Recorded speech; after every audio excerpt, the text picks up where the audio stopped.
Hello everyone.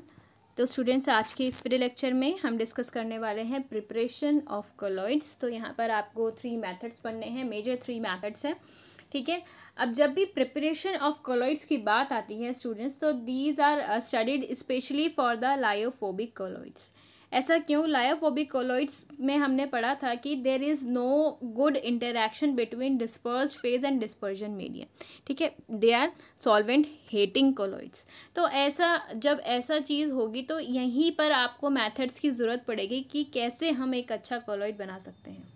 Lyophilic colloids तो बहुत easy है प्रिपेयर करने। The substance can be shaken easily with the dispersion medium and आपका easily lyophilic colloid prepare हो सकता है। बात आती है लायोफोबिक कोलॉइड्स के लिए, जिसे हमें मेथड्स पढ़ने हैं।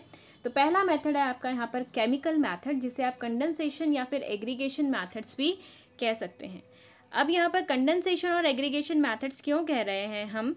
यहाँ पर जो भी रिएक्शंस करवाएंगे हम स्टूडेंट्स, तो रिएक्शंस के थ्रू हमें कुछ ना कुछ मॉलिक्यूल्स मिलेंगे and these molecules will aggregate and come closer to each other and condenses to come in the colloidal range. तो that's why we are saying कि केमिकल मेथड्स जो हैं आपके कंडेंसेशन और एग्रीगेशन मेथड्स भी कहलाए जाते हैं। तो यहाँ पर रिएक्शंस हैं आपकी 4 रिएक्शंस दी हुई है एनसीईआरटी में: double decomposition, oxidation, reduction and hydrolysis, which forms the molecules which then aggregate leading to form the colloids या फिर सोल्स। तो रिएक्शंस देख लेते हैं जो कि काफ़ी ईजी है मेमोराइज करना, ठीक है।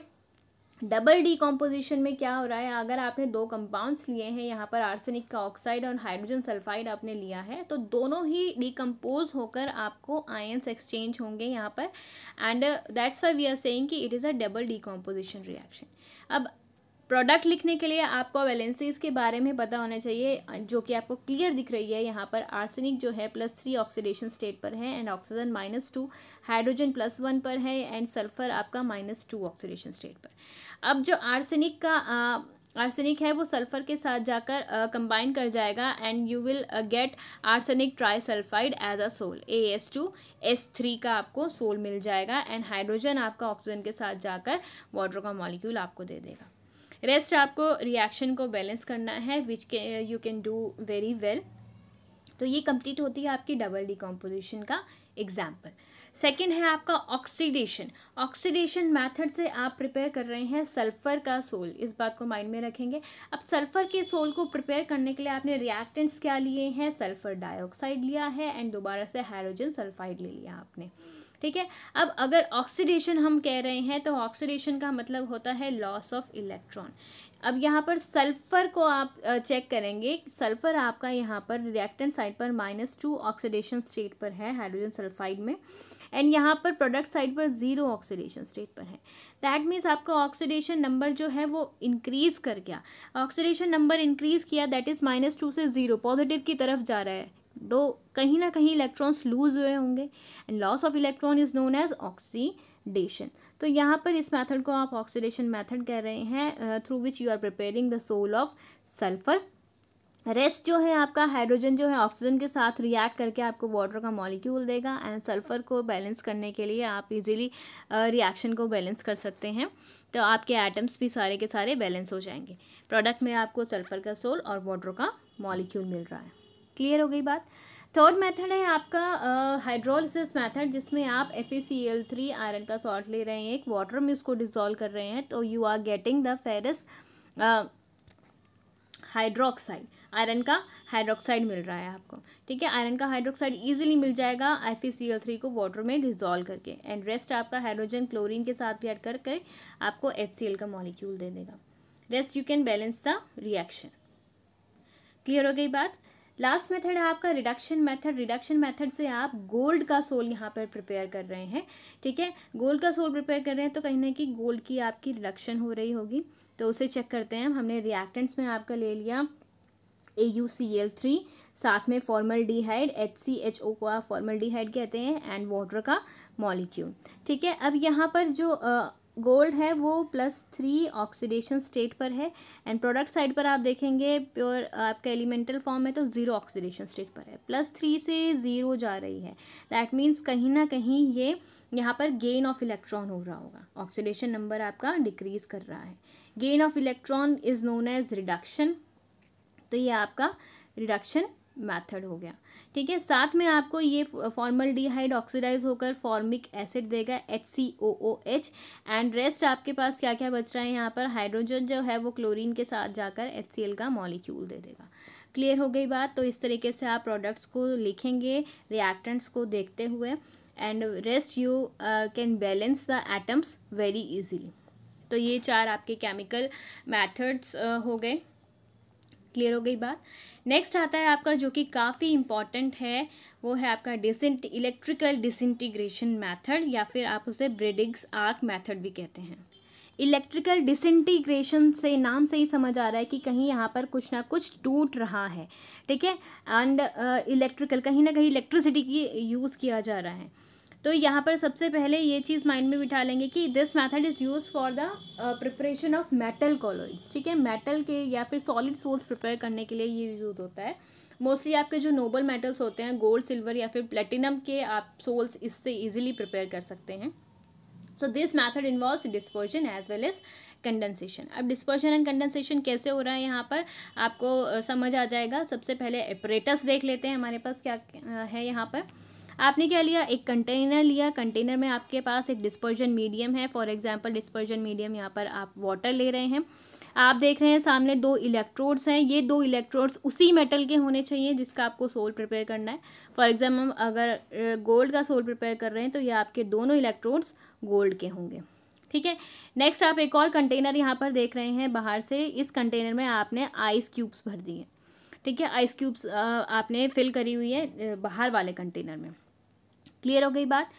नेक्स्ट चीज़ आपने क्या किया कि आपने इन दोनों इलेक्ट्रोड्स को एक बैटरी से कनेक्ट कर दिया। बैटरी से कनेक्ट करने पर क्या होगा, आप इसके थ्रू जब इलेक्ट्रिसिटी पास करेंगे तो यहाँ पर बहुत ही इंटेंस हीट प्रोड्यूस होगी, एक आर्क प्रोड्यूस होगी इन दोनों इलेक्ट्रोड्स के बीच में। ठीक है, या फिर स्पार्क ऑफ इलेक्ट्रिसिटी आप बोल सकते हैं।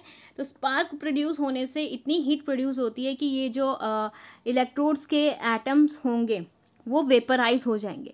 वो वेपराइज होंगे, जैसे गोल्ड के फॉर एग्जांपल एटम्स इस तरीके से वेपराइज होने लगे, इस यहाँ पर वेपराइज होने लगे। तो अब ये बाहर चले जाएंगे तो हमें कैसे मिलेगा सोल। इसीलिए हमने बाहर से आइस बाथ लगाया है। इसका काम क्या है, टू कंडेंस दीज वेपर्स। तो हम क्या कर रहे हैं, यहाँ पर आइस बाथ से इतनी आपकी कूलिंग प्रोड्यूस हो रही है कि ये वापस जो वेपर्स प्रोड्यूस हुए हैं उसके एटम्स के, वो वापस आकर यहाँ पर कंडेंस हो जाएंगे। ठीक है, कंडेंस हो जाएंगे। So we can collect these the sol. तो यहाँ पर जब ये कंडेंस हो जाएंगे तो इस तरीके से वापस आ जाएंगे। अब हमें क्या चाहिए कि वापस आकर इनका प्रेसिपिटेट ना बने। ठीक है, हमें तो कोलॉइड चाहिए ना। अगर यहाँ पर हमें चाहिए कि यहाँ पर प्रेसिपिटेशन ना हो और हमें एक प्रॉपर कोलॉइड मिले, तो उसके लिए हम एक सूटेबल इलेक्ट्रोलाइट भी ऐड करते हैं यहाँ पर। फॉर एग्जांपल यहाँ पर हम KOH ऐड करते हैं। इसका काम क्या होगा, इसका काम ये है to generate the charge over each particle of the colloid. For example इस तरीके से गोल्ड के पार्टिकल्स हैं। ठीक है, वो कंडेंस होकर इकट्ठा होने लगे तो वो इकट्ठा होकर नीचे सेट हो जाएंगे। क्या फ़ायदा होगा, ठीक है, हमें कोलॉइड नहीं मिलेगा। उसके लिए आपने इलेक्ट्रोलाइट फॉर एग्जांपल यहाँ पर ऐड किया, तो इसका काम क्या होगा, इनके ऊपर फॉर एग्जांपल नेगेटिव चार्ज आकर इस तरीके से, इसका काम है to generate the charge over the colloidal particles. अब चार्ज जनरेट होगा तो इन एटम्स के बीच में रिपल्शन होगा, एंड रिपल्शन होने की वजह से ये एक साथ इकट्ठा नहीं हो पाएंगे एंड नीचे सेटल डाउन नहीं हो पाएंगे। That's why we are preventing the precipitation of these particles. ठीक है, प्रेसिपिटेशन अगर हम प्रिवेंट कर पाते हैं, so only then we can get the sol of the gold. तो यहाँ पर कुछ पॉइंट्स हैं जो आपको माइंड में रखने हैं। सबसे पहले, in this method an electric arc is struck between the metal electrodes which are immersed in the dispersion medium. देखिए, डिस्पर्जन मीडियम में ये इलेक्ट्रोड्स आपने इमर्स करे हुए हैं। The intense heat produced by the arc vaporises the metal. यही होगा, यहाँ पर बहुत ज़्यादा हीट प्रोड्यूस होगी। ठीक है, हीट प्रोड्यूस होने की वजह से ये जो मेटल्स के जो एटम्स हैं वो वेपराइज होने लगेंगे, which then condenses to form the particles of the colloidal range, जो कि वापस कंडेंस होंगे। वो कैसे होंगे? आइस बाथ के थ्रू वो वापस आकर यहाँ पर कंडेंस होंगे, ठीक है, नीचे कंडेंस होने लगेंगे तो इकट्ठा होंगे वो पार्टिकल्स, कोलॉइडल रेंज में आने लगेंगे। Then to stabilize the soul appropriate electrolytes are added. This point is very important. तो यहाँ पर आप स्टेप्स भी देख सकते हैं। शॉर्ट में अगर आपको इस मेथड को माइंड में फिट करना है कि आपने 2 मेटल इलेक्ट्रोड्स लिए, डिस्पर्जन मीडियम ठंडा पानी लिया, ठीक है, इलेक्ट्रिक आर्क प्रोड्यूस हुई, आपकी इंटेंस हीट प्रोड्यूस हुई, इंटेंस हीट ने क्या किया? मेटल को वेपराइज किया एंड वो वापस आकर कंडेंस हुए। देन आपको कोलॉइडल पार्टिकल्स मिले जिसमें आपने एक इलेक्ट्रोलाइट KOH डाला, ठीक है, जिसकी वजह से वो पूरा स्टेबलाइज हो गया, आपका कोलॉइडल जो सोल प्रिपेयर होगा वो स्टेबलाइज हो जाएगा। क्लियर हो गई बात? ये मेथड बहुत बहुत बहुत इंपॉर्टेंट है, ठीक है, एंड काफ़ी ईजी है to fit in the mind. Clear हो गई बात? नेक्स्ट मेथड है आपका पेप्टाइजेशन मेथड, जो कि काफ़ी इजी है। So let's see.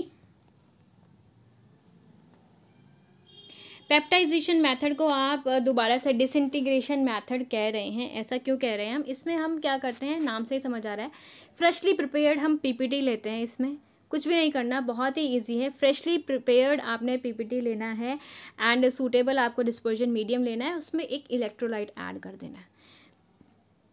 इसमें आप क्या करेंगे, सिंपली आप इसे डायग्राम से समझेंगे। फॉर एग्जांपल आपने एक टेस्ट ट्यूब लिया, उसमें आपके पास PPT है जो कि नीचे सेटल डाउन हुआ है। PPT है तो सेटल डाउन होगा, ठीक है। फ्रेशली प्रिपेयर्ड PPT लिया। अब आप इसमें क्या करेंगे, इसमें आप वाटर ऐड कर देंगे, ठीक है। वाटर ऐड किया आपने, साथ में आपको ऐड करना पड़ेगा एक प्रॉपर इलेक्ट्रोलाइट। फॉर एग्जांपल आपने KOH ऐड कर दिया, या फिर आप यहाँ पर ऐड कर रहे हैं फॉर एग्जांपल इस तरीके से। आपके पास अगर PPT है, आपने वाटर ऐड किया, साथ में आप देख रहे हैं एग्जांपल में FeCl3 आपने एक इलेक्ट्रोलाइट ऐड किया। ये हम क्यों कर रहे हैं? सिंपली आपने PPT को वाटर के साथ जब आप मिक्स करते हैं तो शेक करेंगे तो आपके पार्टिकल्स कोलॉइडल रेंज में होंगे PPT के, बट आपको क्या करना है कि वो सेटल डाउन नहीं होना चाहिए वापस। तो उसके लिए आप एक इलेक्ट्रोलाइट ऐड कर रहे हैं, जिसका काम क्या होगा, जो भी आपके कोलॉइडल पार्टिकल्स हैं उन सारे कोलॉइडल पार्टिकल्स के ऊपर चार्ज जनरेट करना। फॉर एग्जांपल यहाँ पर कोलॉइडल पार्टिकल्स है, आपने FeCl3 डाला तो FeCl3 का काम क्या होगा, इन सारे कोलॉइडल पार्टिकल्स के ऊपर पॉजिटिव चार्ज जनरेट हो जाएगा इस तरीके से, ठीक है। पॉजिटिव चार्ज जनरेट होने की वजह से क्या होगा, ये आयंस रिपेल करेंगे, ये जो पार्टिकल्स है इनके बीच में रिपल्शन होगा, एंड रिपल्शन होने की वजह से ये नीचे सेटल डाउन नहीं होंगे दोबारा से। सिंपल यही मेथड है। पेप्टाइजेशन में कुछ भी नहीं है, आपने सिंपली PPT लेना है, फ्रेशली प्रिपेयर PPT, आपने वाटर लिया साथ में एज अ डिस्पर्जन मीडियम, ठीक है।